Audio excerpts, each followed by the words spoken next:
but football is back. That is really what matters right now. Yeah, absolutely, man. That's for sure. And the most important thing is that we're getting back to whatever normal life was. Hopefully, for now we can't say for sure because it's like still summer. But let's wait till fall and winter, and then we'll see how things go.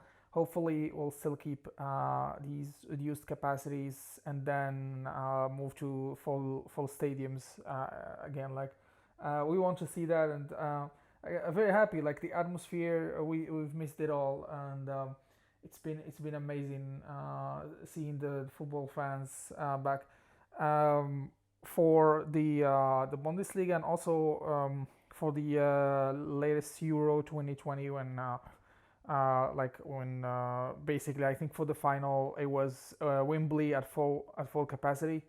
So seeing that is great. But yeah, I'm very hopeful in how things will go this year. To be honest, and yeah, well, a little bit of a bumpy start in terms of how Borussia Dortmund's season is going right now.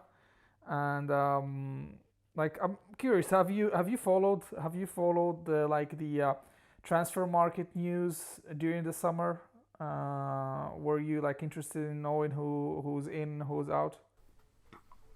Yeah, I was trying to pay a decent bit of attention to it. Obviously, like I said, I've been busy with work, but I think the big thing that everyone seems to be talking about is Messi over to PSG, Yeah, Sancho yeah. moving on from Dortmund, Trust me, man. and it seems like Harry Kane is very, very unhappy in Tottenham, but Tottenham says Harry Kane's not going anywhere, so that's kind of interesting. Yeah, like you've they got didn't you've say got it. Kane who's like, I don't want to Yeah. play here, and Tottenham who's like, yeah, Well, Kane's gonna play for well, us, they and didn't. those are very different Yeah, messages. but they didn't say it like indirectly. I mean, like they didn't say it directly. They didn't say like he's not going anywhere. They just Right, like right. stuck like the biggest like price tag on him, something very unrealistic. Yeah, And now I think that he's staying for one more season. I think because it's not looking good for him, to be honest. Kind of reminds me of um, let me see who was in a similar situation. Well, anyway, yeah, you talked about Messi, and that's like the biggest transfer of all time because it's free. It's a free yeah, transfer, and I'm sure that PSG paid him shitloads of money and to join, but it's still like considered a free transfer because they paid Barcelona nothing.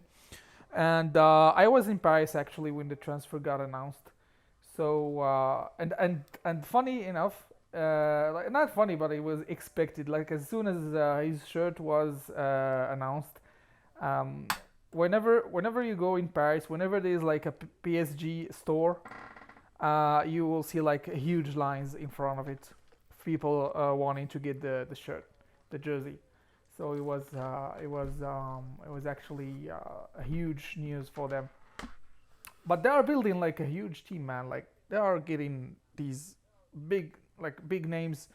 They've got Hakimi, they've got Sergio Ramos, and now with Messi, and they already have Neymar, Mbappe. So I think they're gonna be competing at the highest level, like they did for the last 2 years. But I think they have more chances of getting something big. Um, it's a bummer for Messi because yeah. he's They're gonna be uh, playing. they're building something, and it's Yeah, but for Messi, he's gonna be playing like small French teams every weekend. He's gonna be playing like Strasbourg and shit like yeah. that. Yeah, Champions League is gonna make more sense, but I see that, like, I see why he moved there. Like the money, you know what I mean? It's how things work. But yeah, that's like the biggest transfer, and then Sancho leaving for Manchester United. Spent great years with Borussia Dortmund, and he left with his head high. He produced so much, like so much, and like shown great, like how much of a great player he is. Very patient, very mature, and all the best of luck to him. I hope to see him like a regular starting 11 at Manchester United, and hopefully he gets some trophies with them. in the future. Uh, Yeah, that'd be yeah, cool. he's a great player. He left in a very high note, and yeah, congratulations to him for that move. And who else? Who else left? Who left actually? I don't know. Aside from Sancho, no one actually. Yeah, it felt like we actually I was so my big fear going into the summer, like the one thing I said, I think I said it in our last podcast, was that we can't afford to lose both Sancho and Holland in the same Yeah, year, in the same transfer season, and we only lost one of them, which like I said I expected to lose one of them. It was probably going to be Sancho, but I wasn't sure and I didn't want to lose both. Sancho is gone, and I mean I think we were fortunate we were able to have him as long as we did. And like you said, like him leaving, he left on very good terms. And I think for the most part, I think Borussia Dortmund fans around the world wish nothing but success to him moving forward. I'm sure there's a couple who are super bitter, but you know, like that's part of football. It's just sure.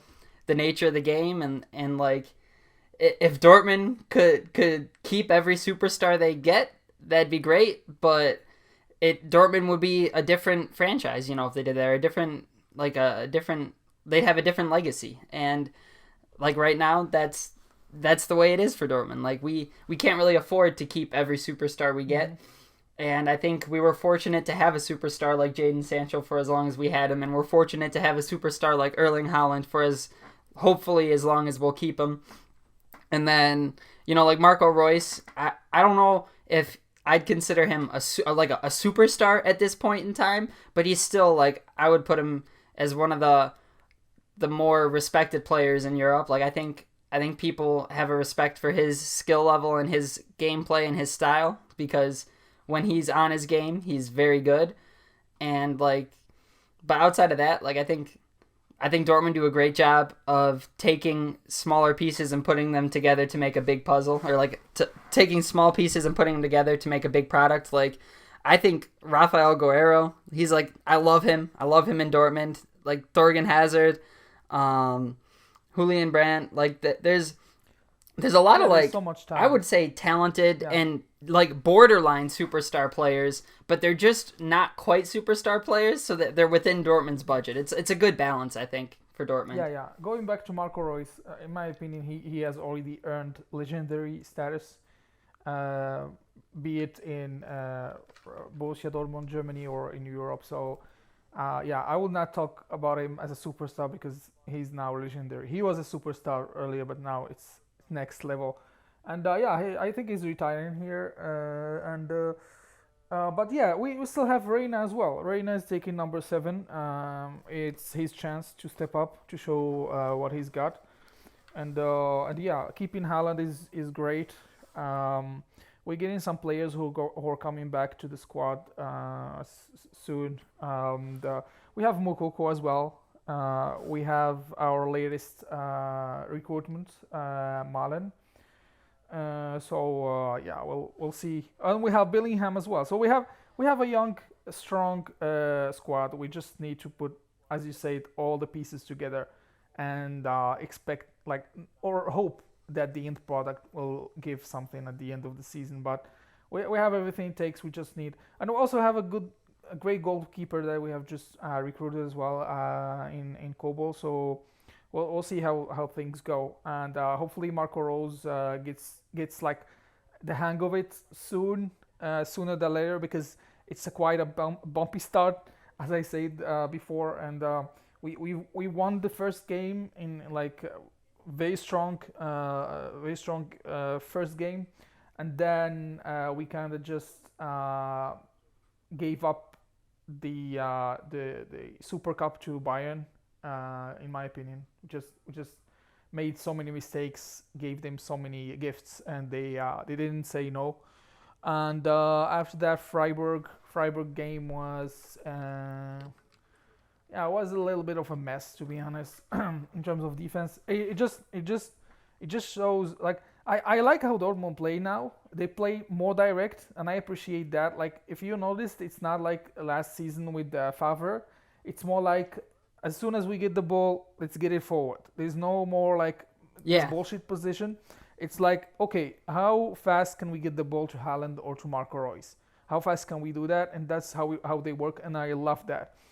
But the defense is, in my opinion, shit. The defense is like is shit, man. And I understand because we're playing Witzel as the defense, and our weakest link right now in the defense is Felix Paslak and also Nico Scholes in the fullback position, and we will need to work on these positions. Now Guerrero is back, and hopefully Morey or uh, what's his name, the Belgian dude. Forgot his name. Meunier, yeah. Murney, We'll yeah. get back. I like Piszczek left, and I hope we could have kept him for another season. His experience, I'm sure that we'll get like a better start to the season with him. But yeah, he's now in Poland, and we all the best of luck to him. Schmelzer as well is out, so going back to like players who are no longer with us. But yeah, we need to get that shit back on track, in my opinion, because this is just the start of the season. But we do not need to pick up more L's than we have to, because that's going to weigh on the overall team psychology early on.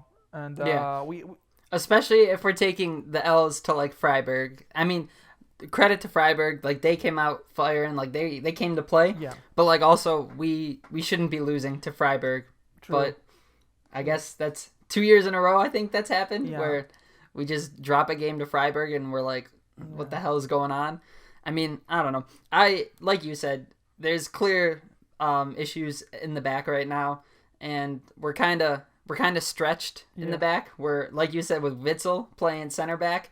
Like Witzel's a very solid defender, but he's much more comfortable as a defensive midfielder than he is, I think, as a center back. And I think he's doing his best to fill that role, but it's not his natural position, and it doesn't align with necessarily his skill yeah. set. So it's a little awkward for him.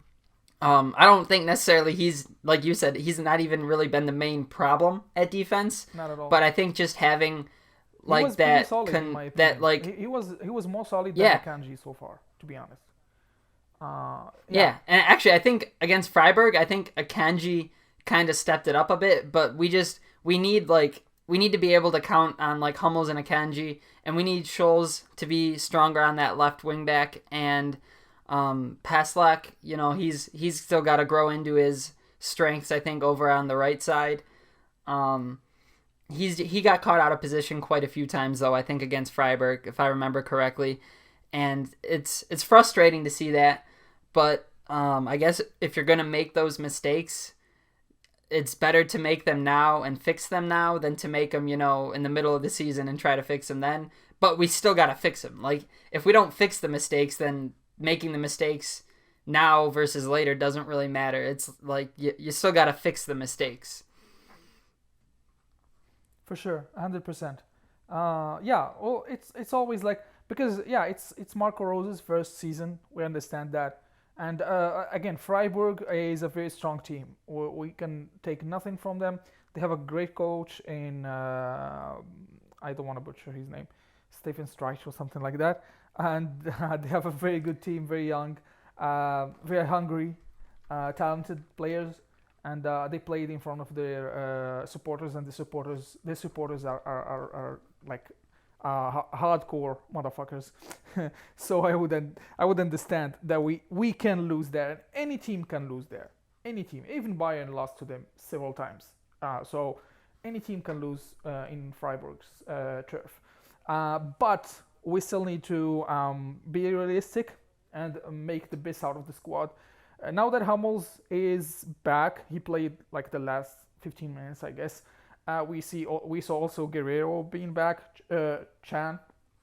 I would expect things to improve, and with the way with the entire philosophy, the first game I saw glimpses of Jurgen Klopp's team in terms of how we pass the ball forward and fast, and it's always like 1, 2, 3 passes, and then Haaland has the ball, and that's like optimal Borussia Dortmund. That's like fast pace football that we like to see, and we have everything. Like we have talented players who can actually provide that type of game, and I would say yeah, like we just need to focus on these weak links. I think Paslak is a very talented player and he's very young, but he needs to get his shit together, to be honest, because that position is not gonna be his if he keeps doing the same mistakes, making the same mistakes. I think that Meunier is gonna be back there, especially after the like impressive Euro he had. Uh, but yeah, that's like my 2 cents on that. Also, we have Dahoud who's also continuing to like perform in the midfield. As I said before,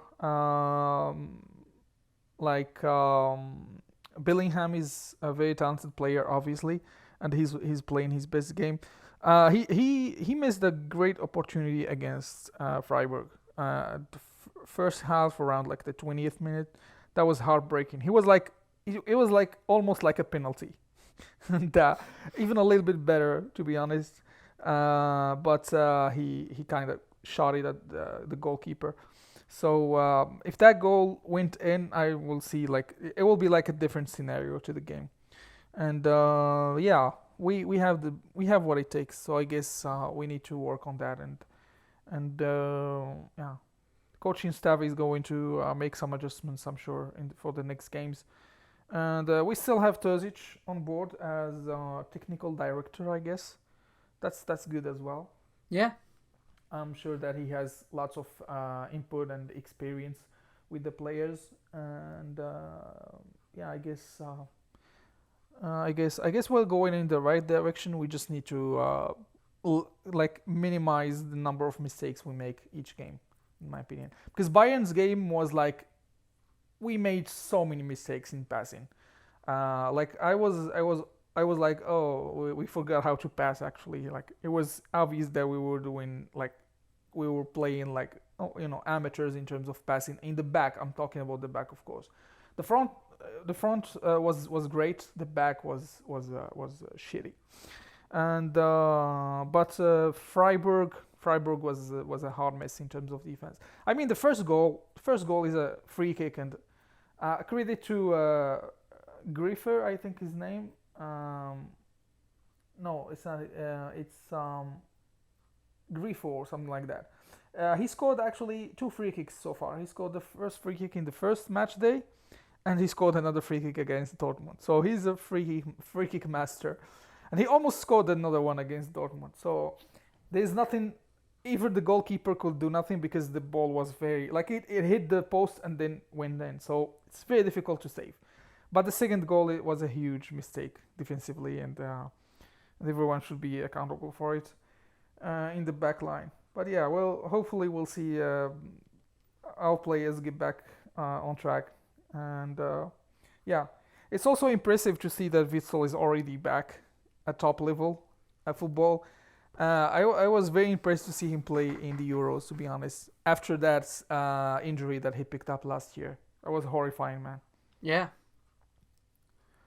And now that he's back, it will be a little bit tricky to fit in all that depth in midfield because we have so many players who can play in these positions. Like we have Chan, Witsel, Delaney left actually, I guess. Yeah, I think Delaney left. It was announced, but I'm not sure if he already left. But yeah, we have Witsel, we have Chan, we have Brandt, we have Dawood, and we have Willingham. So like it is like depth in the midfield, and I'm curious to know how it's going to be used Yeah. for the next games. Um, but okay, what did I see the other day that Delaney is out?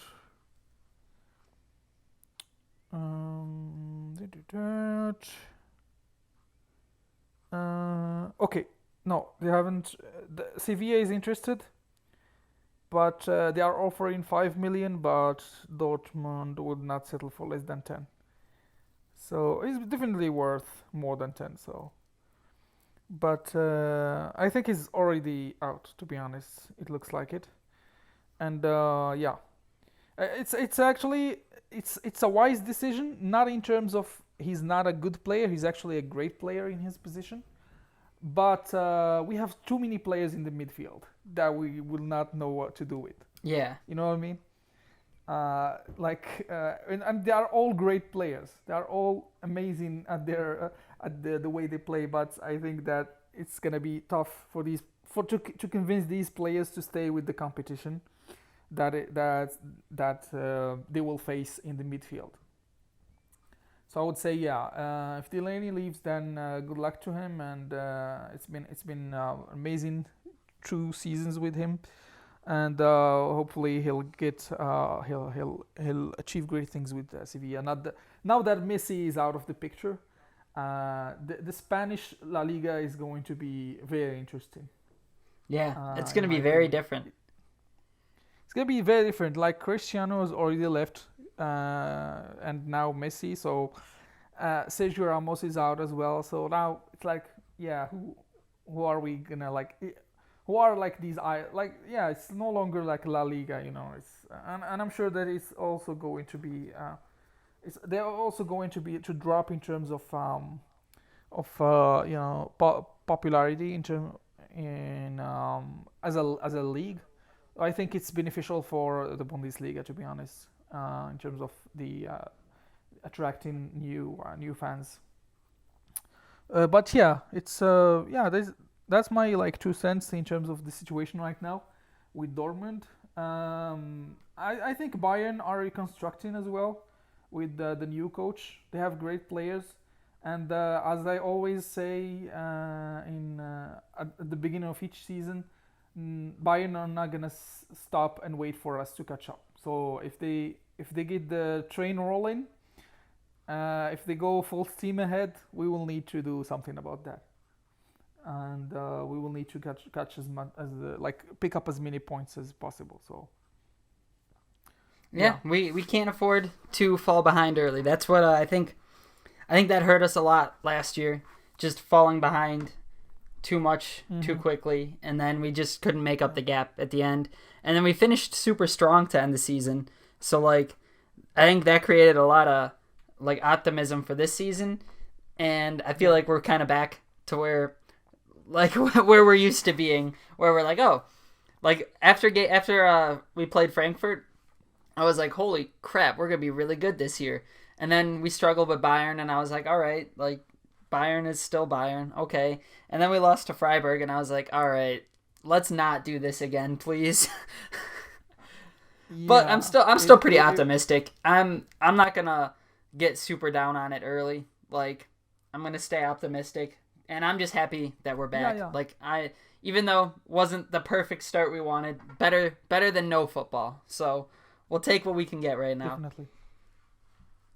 Definitely, man. Um yeah, we'll see how it goes. And I was actually going to go watch the game against Atletico Bilbao that we played in St. Gallen in Switzerland, because I was just near. I At the time they were playing the game, I was like 50 kilometers away from that city. Oh dang. But I didn't go. Yeah, I didn't go because of things happened, and yeah, I missed that game, and but hopefully we'll try to watch a game this season at home. Maybe, let's see. Hopefully we'll get to Yeah. get a ticket, even though it's fucking difficult to get one at this point. It's gonna be a Yeah. huge, It'll be like, tough. it's gonna be a challenge.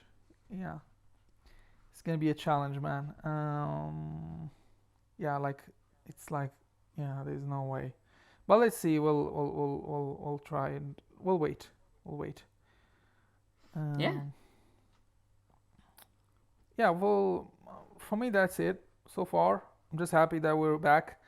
talking about this. I know we've been away for some time because of the summer break, but now we're back and we're gonna be putting out other episodes uh, like consistently. So yeah, I don't know if you have anything to add, Ryan, or is it all for you? Yeah, I think I'm still pretty excited about this season. There's a lot on the table for Dortmund. I think there's a lot of opportunity. I'm excited to Mm-hmm. see what Marco Rosa does with this team. I think Dortmund's a great fit for him, and I think he's a great Mm-hmm. fit for Dortmund. I think it's kind of like the perfect pairing, if you will. Like he brings a lot of energy to the table, and he brings a lot of experience and knowledge, and he brings a new perspective. Like we talked about before, Lucien Favre's style of football is a little bit different than what we're seeing under Marco Rosa, and Mm-hmm. I personally I like this change of style. I'm like you said, I'm more in favor of the get the ball up the field quickly mindset. I think that's what's worked best for Dortmund before, and I think that still continues to be what works best for Dortmund, especially with all the pace we have and Erling Haaland and like Hazard still got pace, Reyna's got a lot of pace, Royce has some great pace. Like there's so much pace that to not use it would be a waste. And I think we're trying to use it well. We gotta figure out different ways to get the ball in the box when teams like Freiburg just shove everybody in the middle. Like if we can't push the ball up the middle of the pitch, we gotta find opportunities on the outside to get the ball into the box from the wings, and we gotta find a way to get ahead on a couple of those crosses. Get if Holland can get his head on one or two crosses a game, you got to think one of them's bound to go in just because of how clinical he is. And he's not the only player who could be a good target in the box. We got other options as well. Um, One thing I really liked in the Frankfurt match that I want to talk about just for like 20 seconds here was the No the problem. pace of the passing and the one touch passing. The team looked very much in sync, and there was a lot of chemistry on display. Once we got the ball Mm-hmm. in the final third, we were making quick decisions with it. We weren't giving Frankfurt time to get themselves set up defensively because we were quickly moving the ball around, and we were moving it forward as well. And I think when we move the ball forward and we move it well, that's when we create the most opportunities for ourselves because we don't give the opposition a chance to set in defensively and kind of reconvene and set their back lines and stuff. Like if we can wreak havoc on the our opposition's back lines, I think we're gonna have a lot of success. And when they kind of take a more conservative approach and almost, I don't want to say park the bus, but when it feels like they park the bus, kind of like Freiburg did, where they just shove everybody in the middle of the field and basically take away any opportunity in the middle of the field, we gotta find a way to get around that. And the great teams always do find a way to score. Like I I can't say specifically what I think Dortmund should do differently in those situations, but that's where I think as a player, someone individually needs to step it up and take a couple chances. Try and draw a foul in the box. There's a lot of different ways you can work around the numbers that Freiburg was bringing back defensively, and I think that seeing Marco Rose try and work his strategy around that moving forward is going to be interesting because I think it's not something he's necessarily used to in his previous coaching positions. At Mönchengladbach, a lot of the times his team was the team that had to get players back and then push the ball up quickly and catch the other team on a counterattack. So now when we can't catch teams on a counterattack because they're dropping back, what do we do differently? And I think it'll be interesting to see what Marco Rose does with the lineup moving forward and to see if he maybe moves players around. I love when we switch our attacking wings. I think in that first match, I want to say, Royce, Reina, Hazard, they did a lot of wing switching. I think Guerrero did a little bit. I think that helps. Just it throws different looks at opposition and it keeps them guessing. It keeps them on their toes. And if you've got the opposition on their toes, you've got opportunities to push that. You got to push the pace and keep the pressure up. And I think we do keep the pressure up. So I think we'll start to see some balls bounce our way moving forward. And I also think we're going to start to see more more goals and more high volume matches where we score goals in high volume. Like I think we'll see more of those than we see of what we saw this past week, and we'll see more 5 goal games than we will like 1 or 2 goal games, and I'm okay with that. I just want to get us to that point, and that's all. That's my final thoughts. Yeah. Yeah, 100%. Yeah, I mean, yeah, it's well, hopefully let's see how things turn out, and only time will tell. Hope like I hope for that to happen, and also for the like for uh the games to be like uh available to watch in the stadium, like possible to watch in this. I don't want things to get complicated, and like I want like supporters to be able to go to stadiums and watch games, and hopefully we'll keep that up. But yeah, it was great talking about it again. Hopefully we'll see great things in the next few weeks. And yeah, well, thank you guys for listening, and thank you Ryan for tuning in. And yeah, we'll talk to you guys later.